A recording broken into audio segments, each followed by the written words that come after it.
आप जैसे जैसे आगे बढ़ते जाओगे, आप जैसे जैसे शिव भक्ति की ओर बढ़ते जाओगे, आप जैसे जैसे भजन की ओर बढ़ते चले जाओगे, वैसे वैसे लोग आपको नीचे की ओर दबाने का प्रयास भी करेंगे। क्यों मंदिर जाती है? किसने कहा तुझे मंदिर जाने के लिए? लोग ठिठोली करेंगे, लोग हंसेंगे, लोग ताना मारेंगे, लोग अपशब्द कहेंगे, पर सब कुछ सुनती हुई जो शिव मंदिर तक चली जाएगी तो समझ लेना कि सब बारे में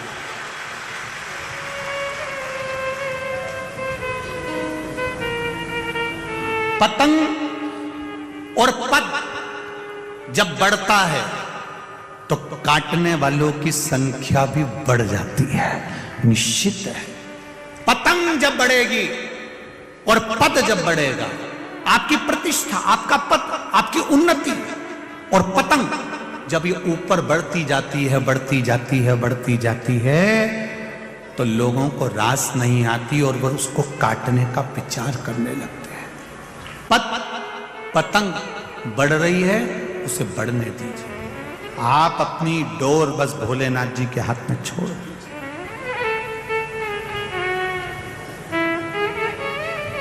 बाबा के हाथ में छोड़।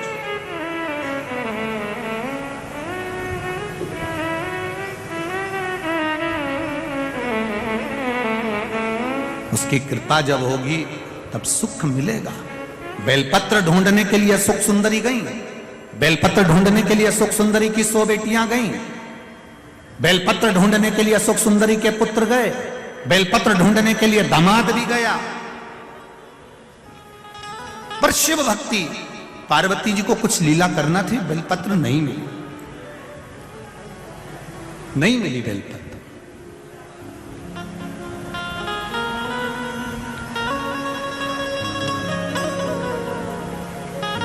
वापिस आ गए। पार्वती जी ने पूछा, शिवरात्रि है, तुम्हें बेलपत्र नहीं मिली कहीं? नहीं,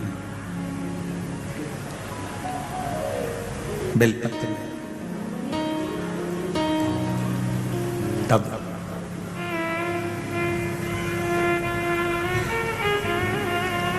गौ माता की पूंछ को घुमाती घुमाती घुमाती घुमाती,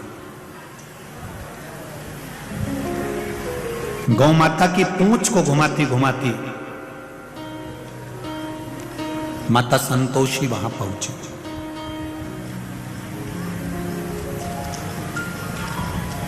जब गौ माता की पूंछ घुमाती घुमाती माता संतोषी वहां पहुंचती है, संतोषी ने देखा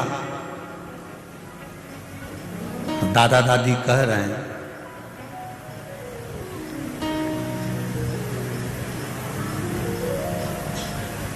ये दादा दादी, दादी जी कह रही हैं, पार्वती मैया कह रही हैं कि बेलपत्र नहीं लाई अशोक सुंदरी से। बुआ से जब ऐसी बात कही जा रही है तो संतोषी माता ने, संतोषी ने गाय की पूंछ को छोड़ा, हाथ का स्पर्श सुंदर भाव से करते हुए हाथ खासा करा और संतोषी मैया अंदर गई और शिव जी के पास में, दादाजी के पास में जटा में जो बेलपत्र लगी थी वो बेलपत्र उठाकर संतोषी लेकर आई, पार्वती जी के हाथ में दिया, दादी जी चढ़ा दीजिए। दादी जी ने बेलपत्र लेकर पूछा, संतोषी ये बेलपत्र तेरे पास कहां से आई? ये बेलपत्र तेरे पास आई कहां से? संतोषी ने कहा, दादाजी के मस्तक पर चढ़ी थी, ये बेलपत्र मैंने आपको ला कर दी है। चढ़ी हुई बेलपत्र तू मुझे ला कर दी है? संतोषी ने कहा, दादी मां, एक बार मैंने दादाजी के मुख से सुना था, शिव पर चढ़ने के बाद कोई भी चीज निर्मल नहीं होती है, खराब नहीं होती है।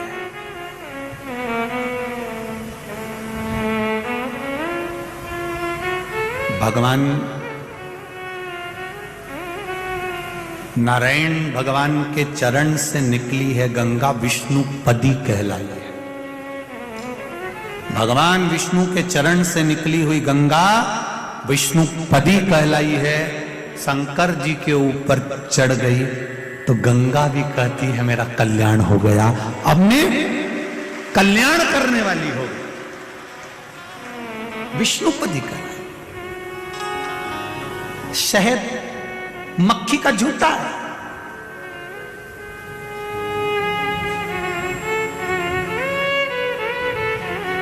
वो भी भगवान पर चढ़कर औषधि बन जाता है।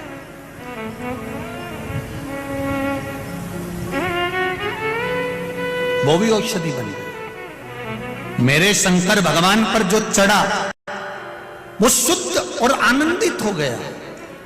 अभी ये कथा जब पूरी हो जाएगी, ये कथा पूर्ण होने के बाद में ये कथा 30 तारीख को पूरी हो जाएगी। 3 तारीख को बड़ौदा गुजरात में, 3 तारीख को बड़ौदा गुजरात में, 3 तारीख से 9 तारीख तक गुजरात वासियों के लिए बहुत सौभाग्य का विषय है कि बड़ौदा में, वैसे तो गुजरात में 2 कथा मिली है गुजरात वालों को, पर उसमें 3 दिसंबर से 9 दिसंबर तक बड़ौदा के लेप्रेसी ग्राउंड में सरदार लस्टेंट 4 रास्ता आजवा रोड बड़ौदा गुजरात में, बड़ौदा के अंदर यह कथा मिली है। 3 तारीख से 9 तारीख तक, 3 दिसंबर से 9 दिसंबर तक कथा का समय पहले दिन तो 1 बजे से 4 बजे रहेगा, पर बाकी के समय 2 बजे से 5 बजे रहेगा। तो उस कथा का मूल तत्व क्या है? जैसे यहां द्वादशक ज्योतिर्लिंग पर कथा चल रही है, वहां जो कथा होगी शंकर भगवान के प्रसाद पर कथा होगी कि शिव जी का प्रसाद 3 हिस्से क्यों होना। शंकर भगवान का जब पशुपति व्रत किया जाता है तो पति भी व्रत कर रहा है, पत्नी भी व्रत कर रही है, तो पत्नी जिस पात्र में प्रसाद बनाई है उस पात्र को प्रसाद बनाने के बाद धोया क्यों जाता है, और पति के लिए जब प्रसाद बनाएगी तो पात्र धोकर क्यों रखा जाता है? उस प्रसाद की महत्वता को जाना। शंकर भगवान को कौन सा प्रसाद लगता है? शिव जी का प्रसाद 7 स्थान ऐसे बताए गए हैं जहां पर शंकर भगवान के प्रसाद को नहीं रखा जाता है। 7 स्थान बताए गए। वो 7 स्थान कौन से हैं जहां शिव जी का प्रसाद नहीं रखा जाता? 3 समय ऐसे हैं जिस समय पर भगवान शंकर के प्रसाद को अगर ग्रहण करा जाता है तो व्यक्ति रोग से मुक्त हो जाता है। 2 स्थान ऐसे बताए गए जहां पर शंकर भगवान पर चढ़ा हुआ रुद्राक्ष जब प्रसाद हो जाता है तो उसका जल का सुख कहां प्राप्त होता है। मैं संपूर्ण भारतवासियों से और देश विदेश में बैठे हुए संपूर्ण श्रोता भाई बहनों से और सभी नवयुवक बेटा बेटियों से कहना चाहूंगा, ये प्रसाद शिव प्रसाद, शिव महापुराण की कथा बड़ौदा से जो सुनने को मिलेगी उसको छोड़ना मत, जो जीवन का आनंद दे जाए उसको सुनो। और जो गुजरात की पावन धरा पर आकर कथा सुनना चाहते हैं वो बड़ौदा आकर श्रवण कर सकते हैं। बड़ौदा वासी, गुजरात वासी और आसपास के जितने महाराष्ट्र और राजस्थान वाले लगे हैं, आओ कथा सुनो, तत्व श्रवण करो, उस कथा का अपने जीवन में उतारो।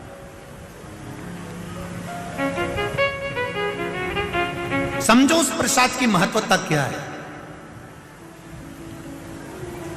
उस प्रसाद की मूलता क्या है, क्यों पीपल के वृक्ष के नीचे रखा हुआ प्रसाद का क्या महत्व होता है, आंवले के वृक्ष के नीचे रखा हुआ प्रसाद का क्या महत्व होता है, बट वृक्ष के नीचे रखे हुए प्रसाद का क्या महत्व होता है, उसकी महत्वता, तुलसी के क्यारे के पास में कटोरी में रखे हुए प्रसाद का क्या महत्व होता है, उसको समझना है ना। बहुत भ्रम फैला रखा है लोगों ने, शिव जी पर चढ़ा हुआ ये प्रसाद नहीं खाना है तो ऐसा नहीं करना है। हम उसको समझें शिव महापुराण के माध्यम से, उसकी महत्वता को समझें। महाराज शिव भक्ति का तो बड़ौदा वालों करो तैयारी, आ रहे कुबेर भंडारी, यही बाबा की कृपा है, शिव कृपा। ये तो बाबा की करुणा है। दिसंबर में ये कथा मिली है और फिर जनवरी में शायद पावागढ़ रहेगी, ऐसा कुछ है। जनवरी माह में शायद पावागढ़ की पावन धरा पर माँ अम्बे की पावन धरा पर कथा रहेगी। पावागढ़ में तो इतनी जगह नहीं, तो थोड़ा 5-6 किलोमीटर आगे कथा स्थल लिया गया है, उसका भी स्मरण रहे। शिव भक्ति की ओर चले।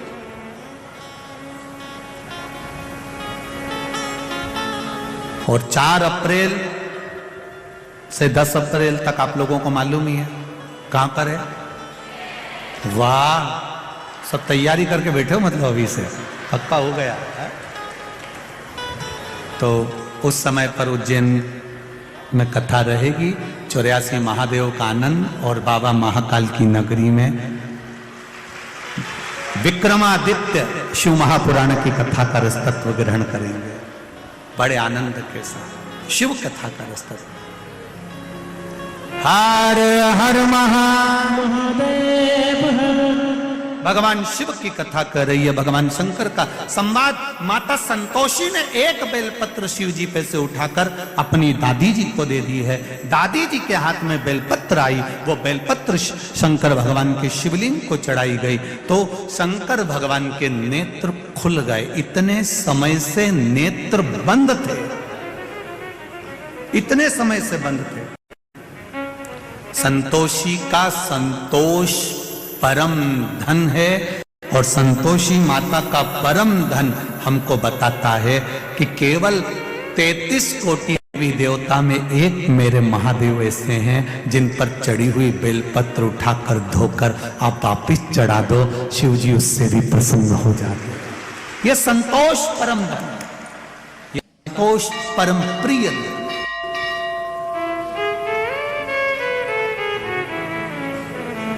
और संतोष परम प्रिय धन का आनंद भी यही है।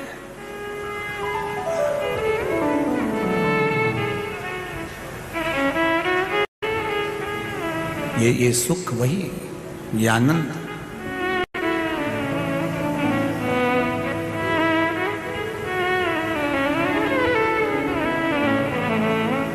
महाराज जब अशोक सुंदरी ने यह बात का प्रसंग लिया, अशोक सुंदरी के जीवन में ये सुख मिल गया और वो पहचान गई कि बेलपत्र समर्पण का क्या फल है।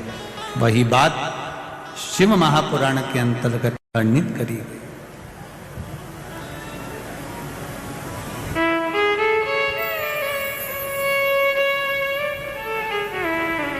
तेरे डमरू की धुन सुन के मैं काशी नगरी आई हूँ, तेरे डमरू की धुन सुन के मैं काशी नगरी आई हूँ, तेरे डमरू की धुन सुन के मैं काशी नगरी आई हूँ, तेरे डमरू की धुन सुन के मैं काशी नगरी आई हूँ, मैं काशी नगरी आई हूँ, मैं काशी नगरी आई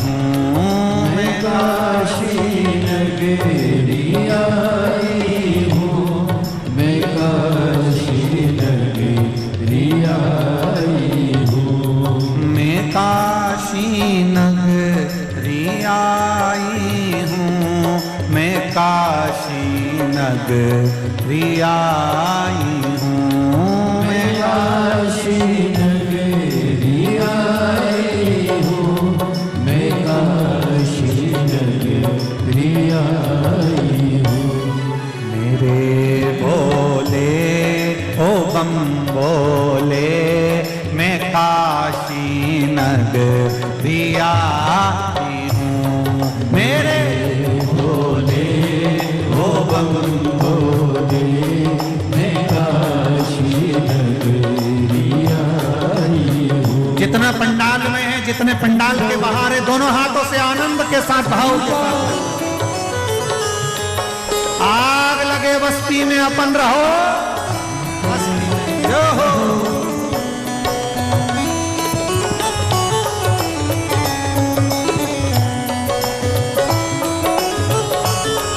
चैनल वालों से निवेदन है जो रोड पर बैठे हैं, जो भगवान की भक्ति का भजन कर कर नाच कर आनंद ले रहे हैं, उनका भी दर्शन अवश्य कराइएगा भाव के साथ। जो हो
में गंगा है। सुना है हमने ओ भोले तेरी काशी में गंगा है। सुना है हमने ओ भोले तेरी काशी में गंगा है। सुना है हमने ओ भोले तेरी काशी में गंगा है। उसी गंगा को नहाने को मैं काशी नगरी आई हूँ। उसी गंगा को पाने को मैं काशी नगरी आई हूँ। मेरे भोले ओ बम भोले मैं काशी नगरी आई हूँ। मेरे भोले ओ बम भोले मैं काशी नगरी आई हूँ।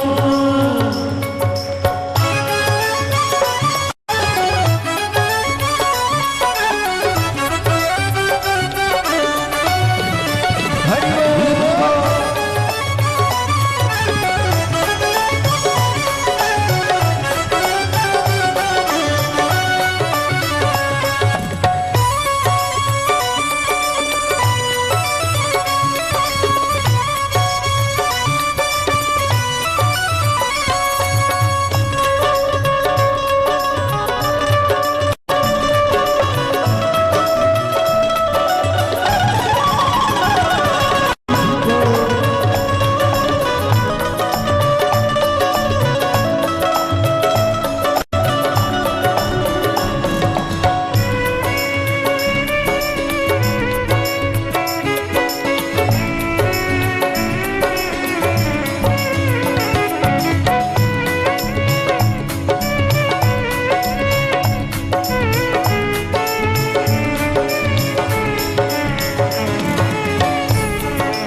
सुना है हमने ओ भोले तेरी काशी में मुक्ति है। सुना है हमने ओ भोले तेरी काशी में मुक्ति है। सुना है हमने ओ भोले तेरी काशी में मुक्ति है। सुना है हमने ओ भोले तेरी काशी में मुक्ति है। उसी मुक्ति को पाने को मैं काशी नगरी आई हूँ। उसी मुक्ति को पाने को मैं काशी नगरी आई हूँ। मेरे भोले ओ बम भोले मैं काशी नगरी आई हूँ। मेरे भोले ओ बम भोले मैं काशी नगरी आई हूँ।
तेरी काशी में गौरा है।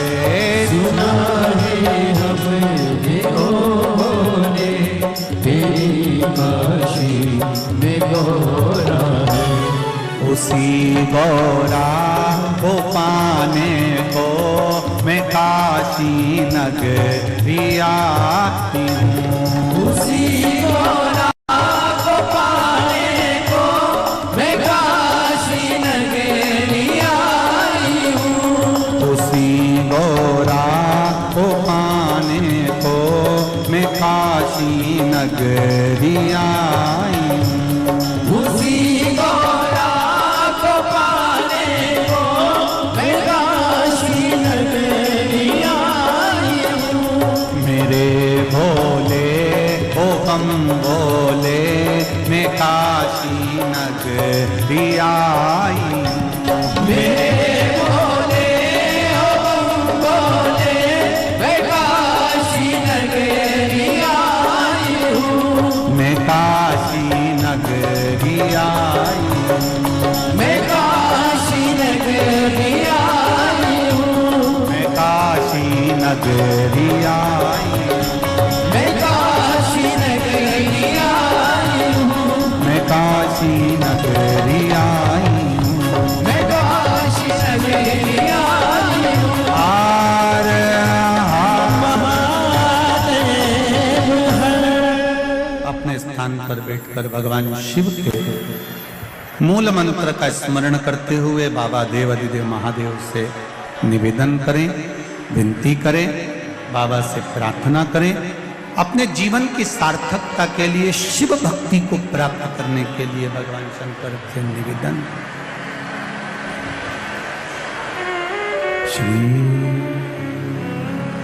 शिवाय नमस्तु। श्री शिवाय नमस्तु। श्री शिवाय नमस्तु। श्री शिवाय नमस्तु। श्री शिवाय नमस्तु। भोला सब दुख काटो हमारा, ओ भोला सब दुख काटो हमारा। शिव शंकर जपो तेरी माला, भोले बाबा जपो तेरी माला। भोला सब दुख काटो हमारा, ओ भोला सब दुख काटो हमारा। शिव कथा कह रहे हैं। भगवान शंकर का चरित्र कहता है, आंध्र प्रदेश के कृष्ण जिले में कृष्णा नदी के तट पर है श्री मल्लिकार्जुन।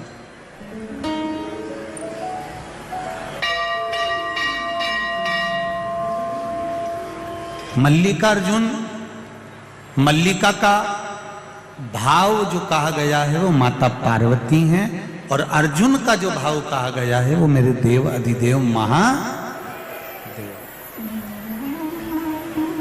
अब एक बात बड़े ध्यान से सुनिएगा जरा मल्लिकार्जुन की। मल्लिका, जैसे कल आपको कथा में कहा था कि जब भी सोमनाथ जाएं तो चंद्र कुंड का दर्शन अवश्य कर करें। 12 ज्योतिर्लिंग में एक एक चीज ऐसी है जिसको हमें छोड़ना नहीं। कभी भी जाए, 12 ज्योतिर्लिंग में एक जगह ऐसी होती है जिसका हम लोग दर्शन नहीं कर पाते, और जल्दी जल्दी हमने बस मंदिर में दर्शन करा भगवान का और वहां से बढ़ लेते हैं। जो मूल तत्व है, जो हजारों हजारों वर्ष से निरंतर अडिग बना हुआ, जैसे सोमनाथ जी का शिवलिंग कितनी बार आक्रमण करा गया, कितनी बार 17 बार आक्रमण कर कर तोड़ दिया गया, फिर वापिस शिवलिंग वहां पर विराजमान किया गया। परंतु शिवलिंग बार बार गया आया, पर वो जो चंद्रकुंड था, वो चंद्रकुंड आज भी जो पहले से था वो नहीं हट पाया, वो वहीं पर है, वही निश्चय। उसी तरह 12 ज्योतिर्लिंग में एक एक स्थान एक ऐसा आता है जहां पर वो हजारों वर्ष से एक जैसा टिका हुआ है, अड़िग एक जैसा। एक बार भगवान शिव जी से माता पार्वती जी ने गणेश और कार्तिकेय का संवाद सुन लिया। कार्तिकेय और गणेश जी दोनों बैठे हुए थे।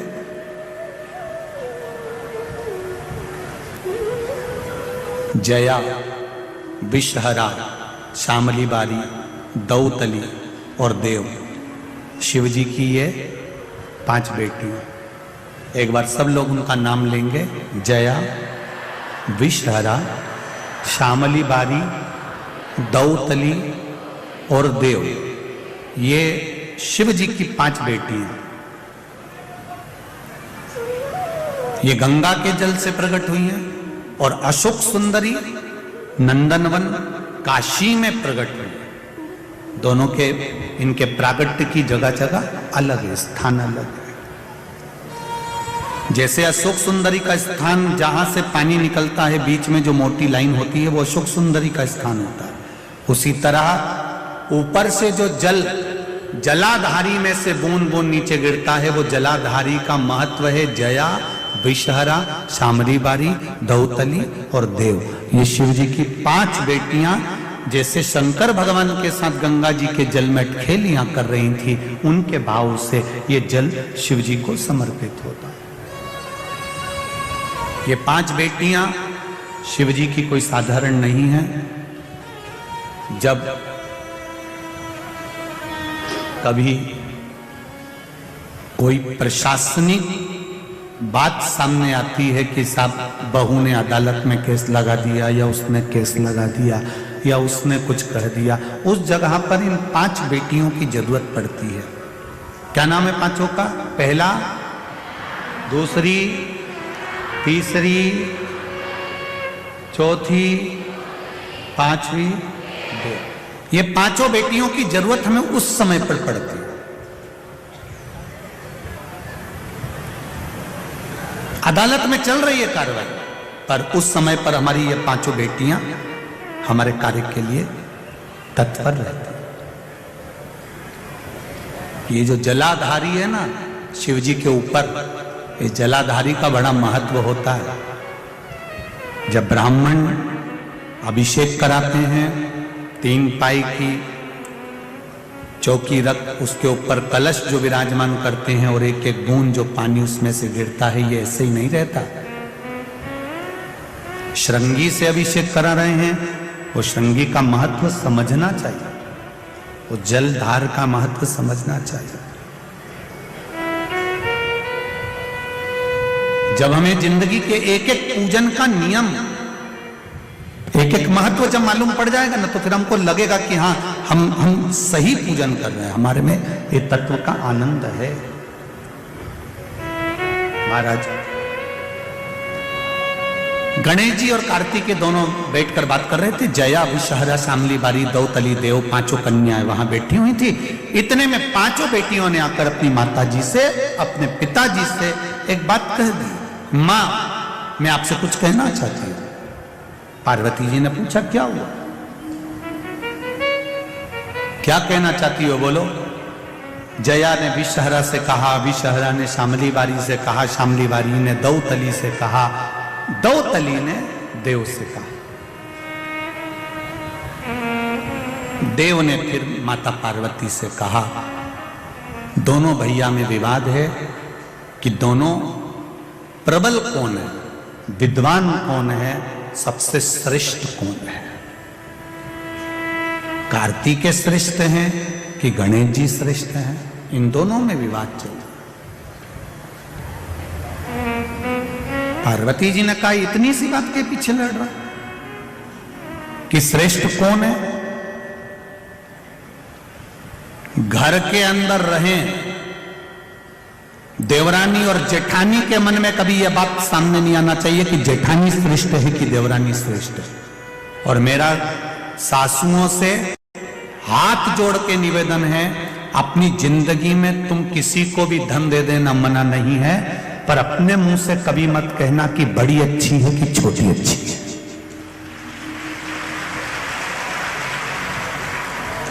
कभी अपने मुख से मत कहना कि मेरी बड़ी बहू बहुत बढ़िया है, छोटी में अकल नहीं है, छोटी अच्छी है, बड़ी में अकल नहीं है। यह बात कभी मत कहो। क्यों? क्योंकि गेंद कभी भी किसी भी पाले में जा सकती है, किसी भी बहू से पाला पड़ सकता है। अपने को कभी नहीं कहना कि कौन अच्छा कौन बुरा। अपन तो 2 रोटी चकाचक खाओ, आनंद से अपनी जिंदगी जियो, दोपहर में 2 बजे टीवी खोल के बैठ जाओ, शिव महापुराण की कथा सुनो, शाम हो जाए शिव मंदिर का भजन करो, कीर्तन करो, अपना जीवन बड़ी मस्ती में जियो। जितना भगवान ने ये जीवन दिया है इसको ऐसी गंवाना नहीं है, बड़ी आनंदता से जीना है। नहीं पड़ना अपने को ज्यादा चक्कर में, हमारी बड़ी बहू अच्छी, मेरी छोटी बहू अच्छी। ये भेद जब तुम्हारे भीतर आ जाएगा